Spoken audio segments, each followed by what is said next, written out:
नमस्कार दोस्तों, कैसे हैं आप लोग। पॉलिटी का करंट अफेयर हम डिस्कस कर रहे थे। 35 क्वेश्चन के 2 एपिसोड हमने किए थे। 70 क्वेश्चन डिस्कस कर चुके थे। आज भी हमको 35 क्वेश्चन डिस्कस करने हैं। थोड़ा सा सीक्वेंस कुछ गड़बड़ हुआ है इसमें, तो एक दो क्वेश्चन रिपीट होंगे, घबराइएगा नहीं, वो रिवाइज होते जा रहे हैं आपके।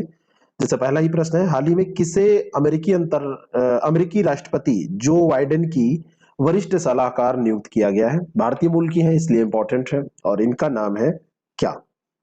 इनका नाम क्या है, यही तो आपको बताना है। इनका नाम क्या है, कल हमने इसको डिस्कस किया था। आज आप बताइए इनका नाम क्या है। और इनका नाम है नीरा टंडन। तो एक क्वेश्चन ये आप हो सकता है पहले देख चुके हो इसी एपिसोड में, बाकी आगे के क्वेश्चन नहीं, 2-3 क्वेश्चन ऐसा होंगे, तो उसके लिए बिल्कुल परेशान मत होइएगा कि ये समय बर्बाद हो रहा है, रिवाइज ही हो रहा है आपका। सी ऑप्शन इसका बिल्कुल करेक्ट हो जाएगा। अगला जो प्रश्न है, भारतीय मूल की है, इस कारण से ये पूछी जा सकती हैं। बाकी तो बहुत सारे पदाधिकारी वहां बने हैं। सिक्किम राज्य के बारे में हमने बात की थी, तो सिक्किम राज्य के बारे में सभी बातें यहाँ सही थी। 16 मई 1975 को भारत संघ में इसको शामिल किया गया। कंचनजंगा राष्ट्रीय उद्यान यहाँ पर है और तीस्ता नदी यहाँ पर बहती है। डी ऑप्शन इसका करेक्ट है। किस राज्य ने संपत्ति के नुकसान की वसूली के लिए अधिनियम बनाया, तो इसका भी उत्तर हमने किया था कि यह है हरियाणा। बी ऑप्शन इसका भी बिल्कुल करेक्ट है। अगर रैली होती है, प्रदर्शन होते हैं, कोई गतिविधि ऐसी होती है, तो प्रदर्शनकारियों के द्वारा जो बहुत सारी गाड़ियों को तोड़ फोड़ दिया जाता है, जला दिया जाता है, दुकानों में नुकसान किया जाता है, सरकारी संपत्ति को क्षति पहुंचाया जाता है, तो उसके लिए कानून लेके आया। चलिए अब आगे के प्रश्न आपको नए मिलेंगे। हाल ही में पेनपा सेरिंग निर्वासित तिब्बती सरकार के राष्ट्रपति बने। और दूसरा है कि निर्वासित तिब्बती सरकार के राष्ट्रपति को सिक्योंग कहा जाता है। क्या कहा जाता है? सिक्योंग। तो पेनपा तेसिंग जो है ये तिब्बती सरकार के राष्ट्रपति बने हैं। अगर पूछ लिया जाए तिब्बत का राष्ट्रपति कौन है तिब्बती सरकार का, तो ये पेनपा सेरिंग है, और इनको सिक्योंग कहा जाता है। ये भी बात सही है। सी ऑप्शन इसका बिल्कुल करेक्ट है। 1967 में इनका जन्म कर्नाटक में हुआ था। कर्नाटक से संबंध रखते हैं। क्रिश्चियन कॉलेज मद्रास से इन्होंने पढ़ाई की है। और तिब्बत की निर्वाचित संसदीय सरकार जो हिमाचल प्रदेश के धर्मशाला में स्थित है, जिसकी स्थापना 1959 में की गई थी। तिब्बत सरकार की स्थापना 1959 में 28 अप्रैल को की गई थी। तो ये जो है इसकी एक न्यायिक शाखा, एक विधायिक शाखा और एक कार्यकारी शाखा, 3 शाखाएं हैं। तो उसी में ये राष्ट्रपति है। वन स्टॉप सेंटर ओएससी किस केंद्रीय मंत्रालय की एक प्रमुख योजना है? ओएससी जो है ये सार्वजनिक और निजी स्थानों पर परिवार, समुदाय और कार्यस्थल पर हिंसा से प्रभावित जो महिलाएं हैं उनकी सहायता करने के लिए खोला गया है। विदेश मंत्रालय के सहयोग से इसको 10 विदेशी मिशनों में शुरू किया जाएगा, लेकिन मुख्य रूप से ये जो कार्यक्रम है वो विदेश मंत्रालय में ठीक कीजिएगा, महिला एवं बाल विकास मंत्रालय का मूलतः ये कार्यक्रम है। विदेश मंत्रालय इसमें हेल्प कर रहा है, मिनिस्ट्री ऑफ एक्सटर्नल अफेयर्स। हाल ही में किसने इक्वाडोर के राष्ट्रपति पद की शपथ ग्रहण किया? किसने? इक्वाडोर के राष्ट्रपति हैं गिलर्मो लासो। बी ऑप्शन इसका बिल्कुल करेक्ट है। 24 मई 2021 को गिलर्मो लासो ने इक्वाडोर के राष्ट्रपति के तौर पर शपथ ली है। इक्वाडोर आप देखेंगे उत्तर पश्चिम दक्षिण अमेरिका में एक देश आपको मिलेगा। कोलंबिया से इसकी सीमा मिलती है, और पेरू आप देख सकते हैं वहीं पर, और पश्चिमी प्रशांत महासागर से घिरा हुआ आप इसको देख सकते हैं। प्रशांत में गैलापागोस द्वीप समूह है, और गैलापागोस द्वीप समूह भी इक्वाडोर का एक हिस्सा है, ये ध्यान रखिएगा। किस देश ने पहली ब्रिक्स रोजगार कार्य समूह बैठक की मेजबानी की? बहुत ही ज्यादा इंपॉर्टेंट प्रश्न है। ब्रिक्स रोजगार कार्य समूह, एम्प्लॉयमेंट वर्किंग ग्रुप की जो ब्रिक्स की बैठक हुई उसकी मेजबानी की है भारत ने। श्रम और रोजगार सचिव अपूर्व चंद्रा हैं। अपूर्व चंद्रा ने इसमें पार्टिसिपेट किया, इसको होस्ट किया। हाल ही में सुप्रीम कोर्ट ने किस राज्य के हाउसिंग इंडस्ट्री रेगुलेशन एक्ट को असंवैधानिक करार दे दिया है? और यह है पश्चिम बंगाल का, हीरा बोलते हैं इसको, हाउसिंग इंडस्ट्री रेगुलेशन एक्ट। और इसको सुप्रीम कोर्ट ने, माननीय उच्चतम न्यायालय ने क्या कर दिया? असंवैधानिक करार कर दिया। पश्चिम बंगाल का है। ए ऑप्शन इसका बिल्कुल करेक्ट हो जाएगा। 2017 का ये एक्ट है, 2017 में ये पास हुआ था। और ये केंद्र सरकार के real estate regulation and development act RERA जो है, रेरा, उसके साथ सीधा टक्कर ले रहा था। दीदी जी की बात है ना। और फैसला जो लिया गया है इसमें रेरा की धारा है 88 एंड 89, तो राज्यों को एक समानांतर शासन बनाने के लिए अपने स्वयं के कानून बनाने की ये धारा जो है वो अनुमति नहीं देती, और ये हीरा रेरा के बिल्कुल अगेंस्ट था, तो इसको असंवैधानिक करार दिया गया है। निम्नलिखित कथनों पर विचार करें। संयुक्त राष्ट्र ने हाल ही में ग्लोबल मीथेन असेसमेंट लॉन्च किया है। इस रिपोर्ट में कहा गया है कि 2020-30 में मानव द्वारा मीथेन उत्सर्जन को 45% तक कम किया जा सकता है। सबसे पहले आप चेक करिए कि ग्लोबल मीथेन असेसमेंट की लॉन्चिंग संयुक्त राष्ट्र ने की है, तो ये बात सही है। 2020 से 30 में मानव द्वारा मीथेन उत्सर्जन को 45% तक कम किया जा सकता है, ये बात इसमें कही गई है। दोनों बातें सही है, सी ऑप्शन इसका बिल्कुल करेक्ट हो जाएगा। क्लाइमेट क्लीन एयर कोलिशन सरकारों और गैर राज्य भागीदारों की एक वैश्विक साझेदारी है, और उसी ने इसको क्या किया है, जारी किया है ग्लोबल मीथेन असेसमेंट। संयुक्त राष्ट्र की ये पहल है, और इसमें ये बात कही गई है कि 2020 से 30 के बीच में 45% तक मानव द्वारा मीथेन उत्सर्जन को कम किया जा सकता है। 2045 तक ग्लोबल वार्मिंग के 0.3 डिग्री सेंटीग्रेड से बचे रहने में, मतलब इससे डिग्री सेल्सियस से जो ग्लोबल वार्मिंग होना है, तो उससे बचे रहने में ये जो लक्ष्य रखा गया है ये मदद करेगा। हाल ही में भारतीय रिजर्व बैंक ने किसकी अध्यक्षता में एक समिति का गठन किया जो नियामक समीक्षा प्राधिकरण की सहायता करेगी। रेगुलेटरी रिव्यू अथॉरिटी की सहायता के लिए रिजर्व बैंक ऑफ इंडिया ने एस जानकी रमन की अध्यक्षता में एक समिति का गठन किया है। ए ऑप्शन इसका बिल्कुल करेक्ट है। ये समिति दिशा निर्देश, विनियम, समिति क्षेत्र जितने भी ये मतलब इसके जो समिति के क्षेत्र में जितने भी मुद्दे आएंगे उसमें अपना सुझाव प्रस्तुत करेगी, पहचान करेगी रिटर्न की। ये प्राधिकरण की मदद करने के लिए कुल मिलाकर ये गठित की गई है। डीएमके प्रमुख एमके स्टालिन के बारे में निम्नलिखित कथनों पर विचार कीजिए। डीएमके प्रमुख जो स्टालिन है, हो सकता है इन पर प्रश्न पूछा जाए, क्योंकि कई राज्यों में बहुत हेर फेर हुआ है, बदलाव हुआ है। गुजरात में हुआ है, कर्नाटक में हुआ है, उत्तराखंड में हुआ है, तो तमिलनाडु से आप कंफ्यूज ना हो। डीएमके प्रमुख एमके स्टालिन तमिलनाडु के मुख्यमंत्री बने। ये बने थे उस समय की बात है, 8वें मुख्यमंत्री है तमिलनाडु के, और ये पूर्व मुख्यमंत्री करुणानिधि के पुत्र हैं। ये तीनों बातें सही हैं, डी ऑप्शन इसका बिल्कुल करेक्ट है। 1953 में 1 मार्च को स्टालिन का जन्म एम करुणानिधि के पुत्र के तौर पर हुआ था, ठीक है, मद्रास जिसको अब चेन्नई कहते हैं। और सोवियत नेता जोसेफ स्टालिन के नाम पर एम करुणानिधि ने इनका नाम स्टालिन रखा था, ठीक है ना, ये ध्यान रखना है आपको। हाल ही में किसे राष्ट्रीय मानवाधिकार आयोग के कार्यकारी अध्यक्ष के रूप में नियुक्त किया गया, तो ये है सेवानिवृत्त न्यायमूर्ति प्रफुल्ल चंद्र पंत। प्रफुल्ल चंद्र पंत को कार्यकारी अध्यक्ष के रूप में नियुक्त किया गया था। और राष्ट्रीय मानवाधिकार आयोग एक स्वतंत्र वैधानिक संस्था है जिसकी स्थापना मानवाधिकार संरक्षण अधिनियम 1993 के प्रावधानों के तहत 12 अक्टूबर 1993 को की गई थी। 1993 में ही 12 अक्टूबर को इसकी स्थापना की गई थी। जीवन का अधिकार, स्वतंत्रता का अधिकार, समानता का अधिकार, जो मानवाधिकार है उनकी रक्षा करने के लिए एक प्रहरी के तौर पर यह कार्य करता है।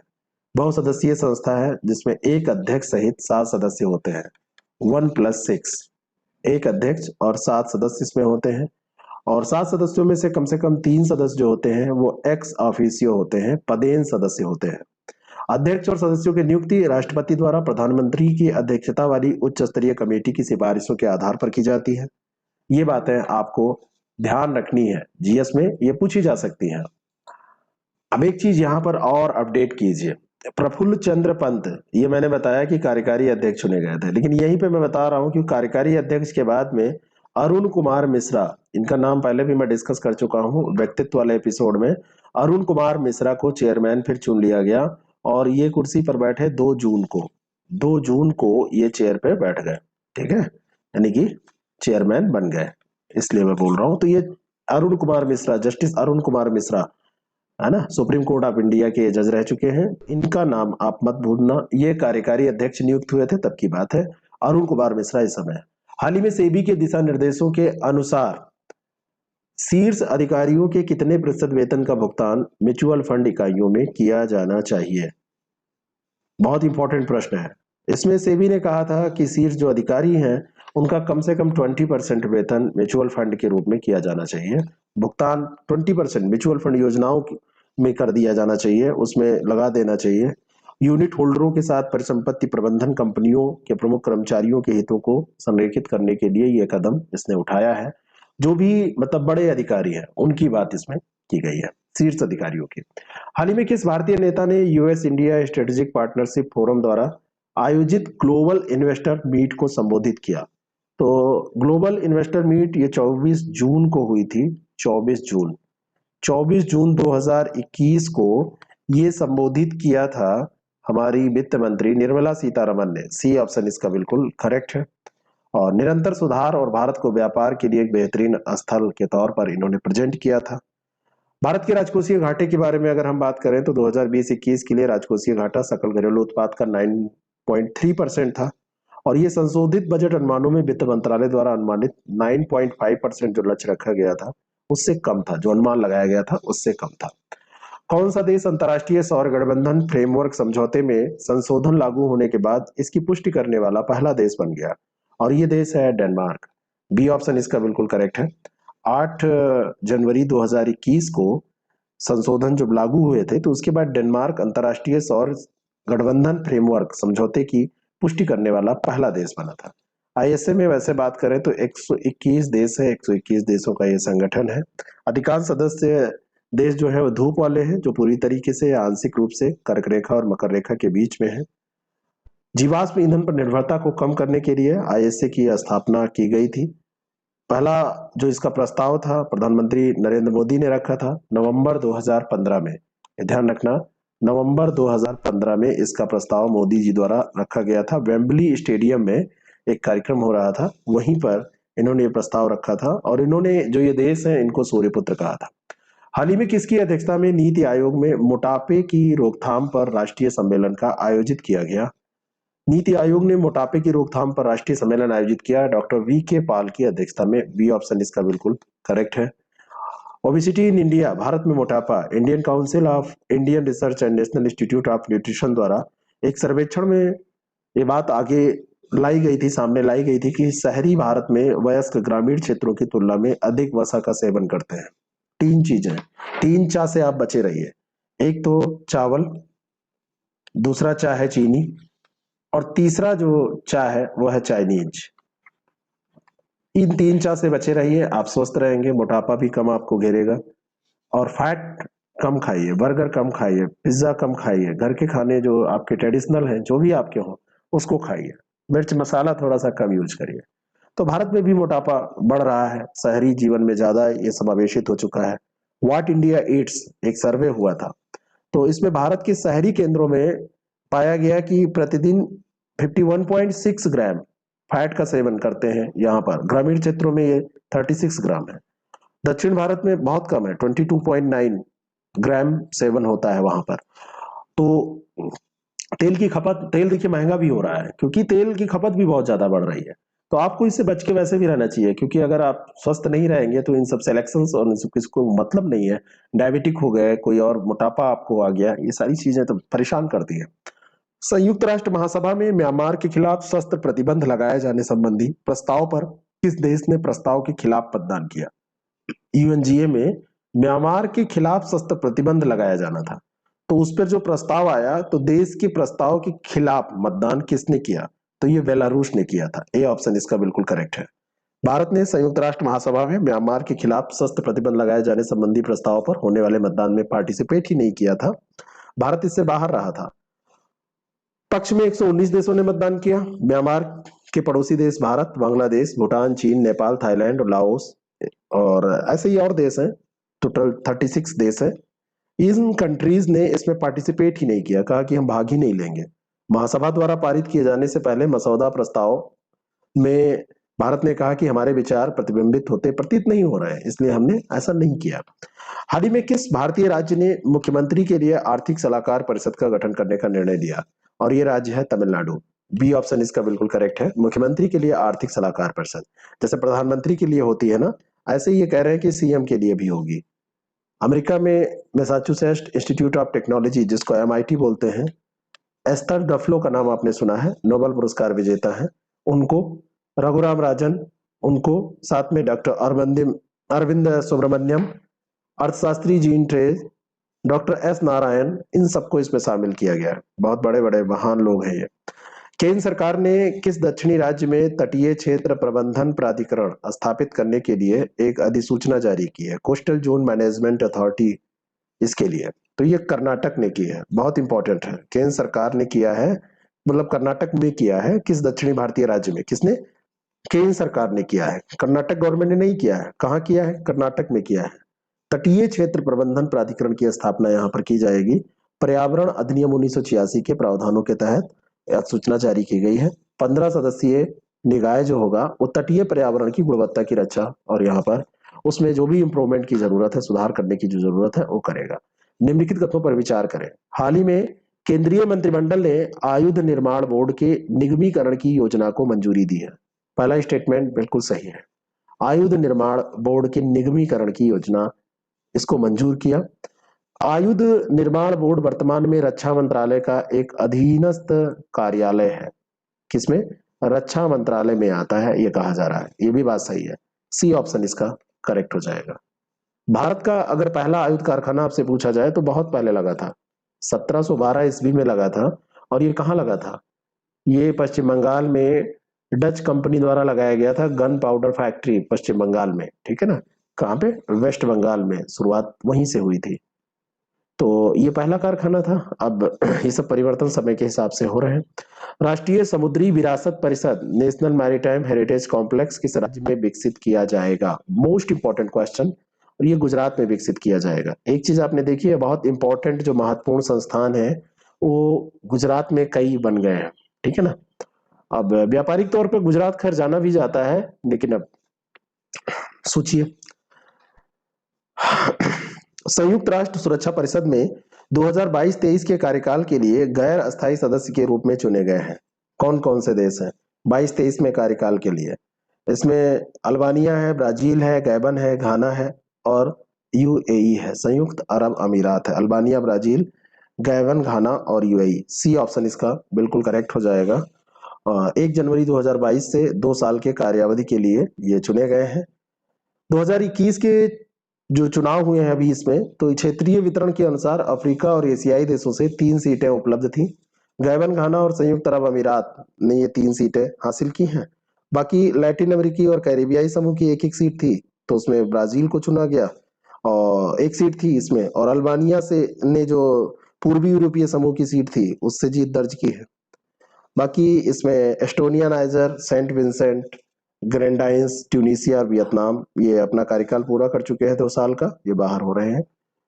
अस्थायी सदस्यों का जो चुनाव है ये एक गुप्त मतदान के द्वारा किया जाता है और गैर अस्थायी सदस्य के रूप में चुने जाने के लिए उम्मीदवारों को यूएनजीए में 2/3 बहुमत की आवश्यकता होती है। 5 देशों को 2 सालों के लिए गैर अस्थायी सदस्यों के रूप में चुना जाता है। तो 15 सदस्यीय परिषद में ये सेलेक्ट हो जाते हैं, 5 और 10, 10 ये अस्थायी होते हैं। तो ये ध्यान रखिएगा। अगला जो प्रश्न है, निम्नलिखित कथनों पर विचार करें। हाल ही में ब्रिक्स के विदेश मंत्रियों की बैठक वर्चुअली आयोजित हुई 1 जून 2021 को। क्या ये सही है? तिथि आपसे पूछी जा रही है। और ब्रिक्स बैठक की मेजबानी ब्रिक्स के अध्यक्ष के रूप में भारत ने की। टर्म किसका था? भारत का। टर्म के हिसाब से होता है ना, तो सी ऑप्शन इसका बिल्कुल करेक्ट हो जाएगा। 1 जून 2021 को ये हुई थी। ये डेट भी इंपॉर्टेंट है आपके लिए, है ना। और इसमें जो ब्रिक्स के कंट्रीज हैं, ब्रिक्स कंट्रीज का नाम आपको पता है, ब्राजील, रसिया, इंडिया और चाइना, साथ में साउथ अफ्रीका। तो टर्म के हिसाब से अब अगला चाइना की बारी आ जाएगी। इसी तरीके से चलता रहता है क्रम।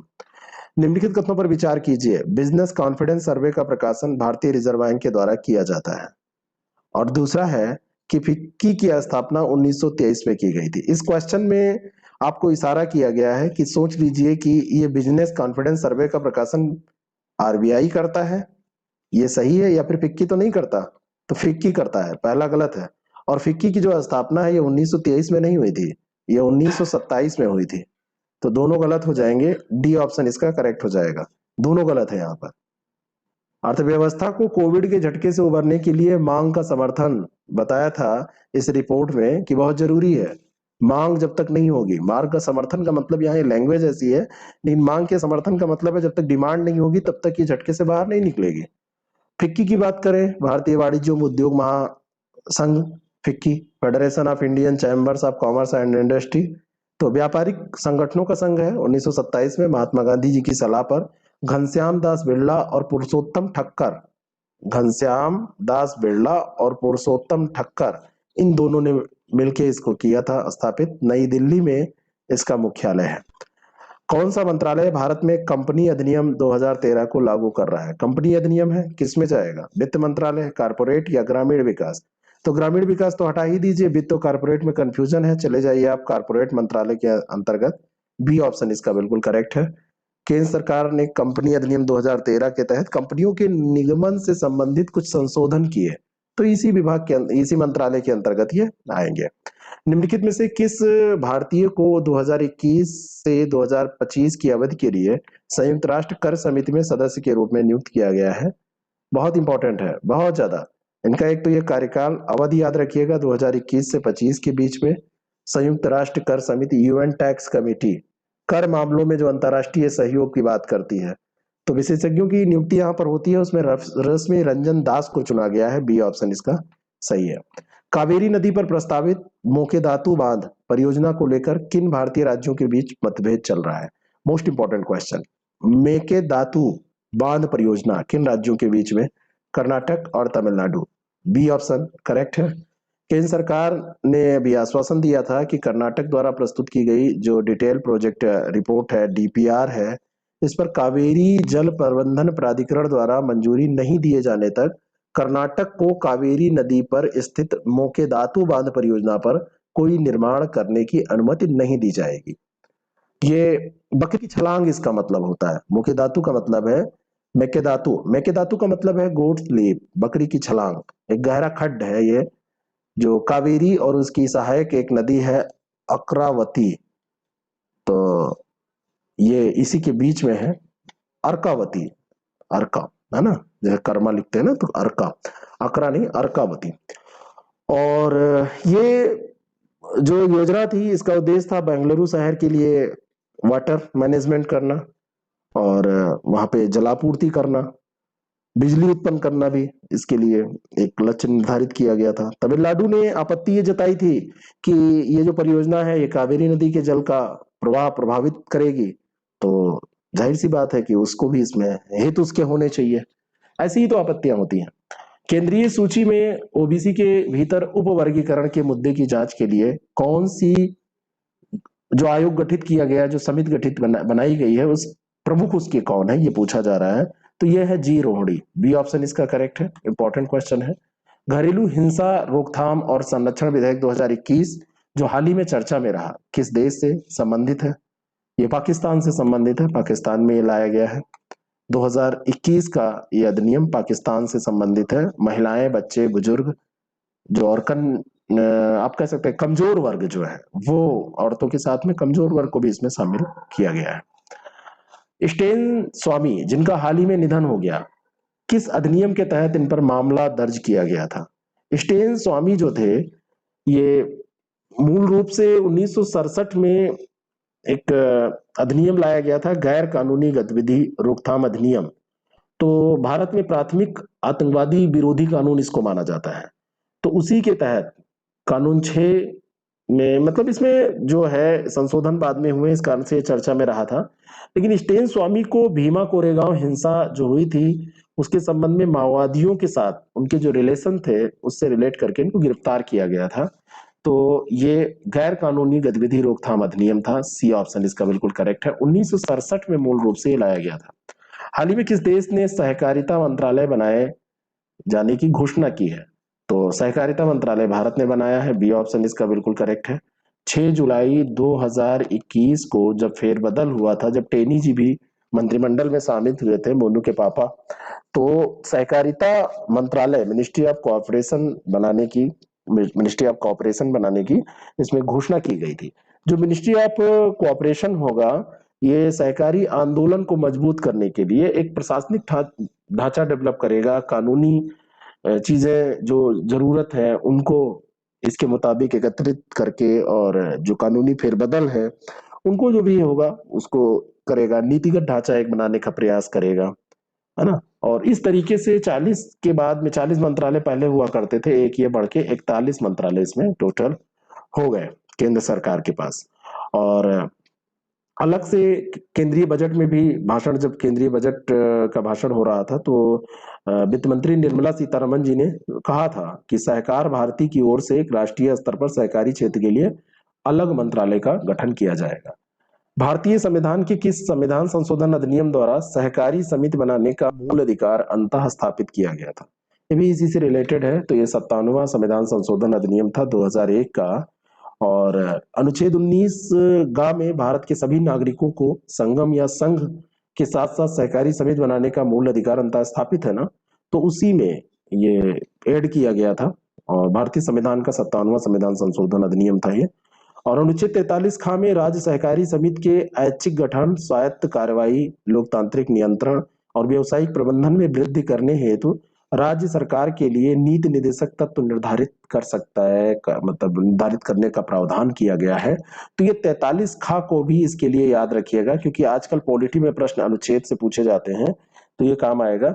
साथ में संवैधानिक दर्जे की बात की जाए तो अनुच्छेद 243 ये भी याद रखिएगा। 243 याटा 2, 243 याटा 2 जो अनुच्छेद है, तो इसको भी आपको ध्यान रखना चाहिए, इससे भी आप से प्रश्न बन सकता है।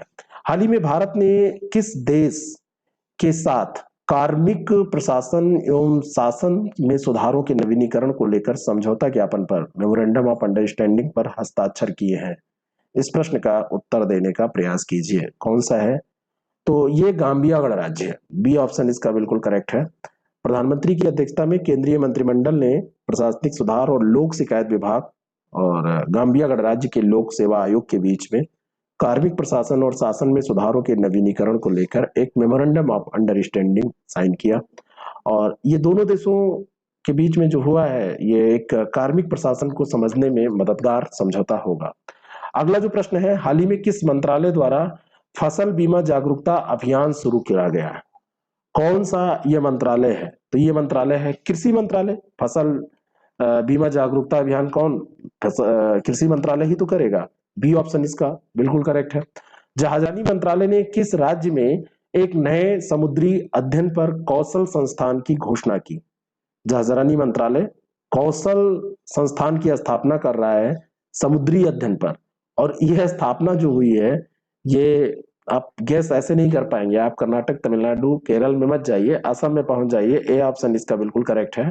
असम के गुवाहाटी में यह स्थापना की गई है। असम के गुवाहाटी में। आप सोचिए कि आप समुद्री अध्ययन करने जा रहे हैं असम में, ठीक है। और आईआईटी मद्रास इसमें हेल्प कर रहा है। आईआईटी मद्रास जो है ये इसमें हेल्प कर रहा है। तकनीकी जो सपोर्ट है, टेक्निकल सपोर्ट। मॉन्ट्रियल प्रोटोकॉल से जुड़े किगाली संशोधन के संबंध में निम्नलिखित में से कौन सा कथन सत्य है? किगाली संशोधन का उद्देश्य हाइड्रोफ्लोरोकार्बन HCFC के उत्पादन एवं खपत में कटौती कर उसे चरणबद्ध तरीके से कम करना है। और दूसरा है कि विकसित देश वर्ष 2019 से HFCs की खपत को कम करेंगे, जबकि सभी विकासशील देश 2024 से खपत को स्थिर करेंगे। यहाँ पर मैं आपको बताना चाहता हूं कि जो विकासशील देश हैं, विकसित देश जो है, वो वर्ष 2019 से HFC की खपत को कम करेंगे। पहला तो ये बिल्कुल सही है, किगाली संशोधन HFC से रिलेटेड है। तो जो विकसित देश होंगे 2019 से करेंगे, और विकासशील जो अधिकांश विकासशील देश हैं, सारे इसमें शामिल भी नहीं है, ये ध्यान रखिएगा, प्रश्न अलग से बन सकता है। सारे इसमें शामिल भी नहीं है, सभी विकासशील देश नहीं, वो 2024 से अपनी खपत को स्थिर करेंगे। अपनी 24 से वो स्थिर करेंगे।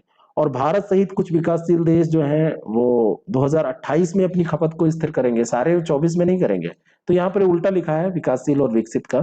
विकासशील देश 2024 में खपत को स्थिर करेंगे और विकसित देश 2000 नहीं, ये तो सही लिखा है, लेकिन यहाँ पे जो सभी विकासशील देश लिखा है, एक्सट्रीमली सॉरी, ये तो सही लिखा है कि 2019 से विकसित देश और 24 से विकासशील देश, लेकिन सभी नहीं। भारत जैसे कुछ देश हैं जो 2028 से करेंगे, तो सभी नहीं करेंगे। दूसरा गलत हो गया, थोड़ा सा लेवल क्वेश्चन का हाई हो गया है। ए ऑप्शन इसका बिल्कुल करेक्ट है। क्वेश्चन का लेवल हाई लो ये सब निश्चित तौर पे आपको देखना हो कि निश्चित क्वेश्चन आते कैसे हैं, कैसे मतलब क्वेश्चन को प्रैक्टिस करके जाना चाहिए। तो वो वाले क्वेश्चन तो मैं नहीं आउट कर सकता, आप सोच रहे होंगे कि अभी बता देंगे कि पेपर पूरा आउट हो जाएगा, वैसे ही क्वेश्चन आएंगे, वो मैं नहीं बता सकता। मेरा काम है पढ़ना पढ़ाना, तो वो मैं कर रहा हूं। लेकिन अगर आपको प्रैक्टिस करनी है तो आप 6307281212 पर व्हाट्सएप करके IAS प्रेप अकेडमी ऐप को डाउनलोड करके दोनों में से किसी भी माध्यम से हमारे प्रैक्टिस सेट को ज्वाइन कर सकते हैं। लेकिन हाँ, RO की टेस्ट सीरीज, बेजोड़ टेस्ट सीरीज हिंदी और GS की, जो अपने आप में यूनिक है, उसका लाभ जरूर उठाएं। Thank you so much.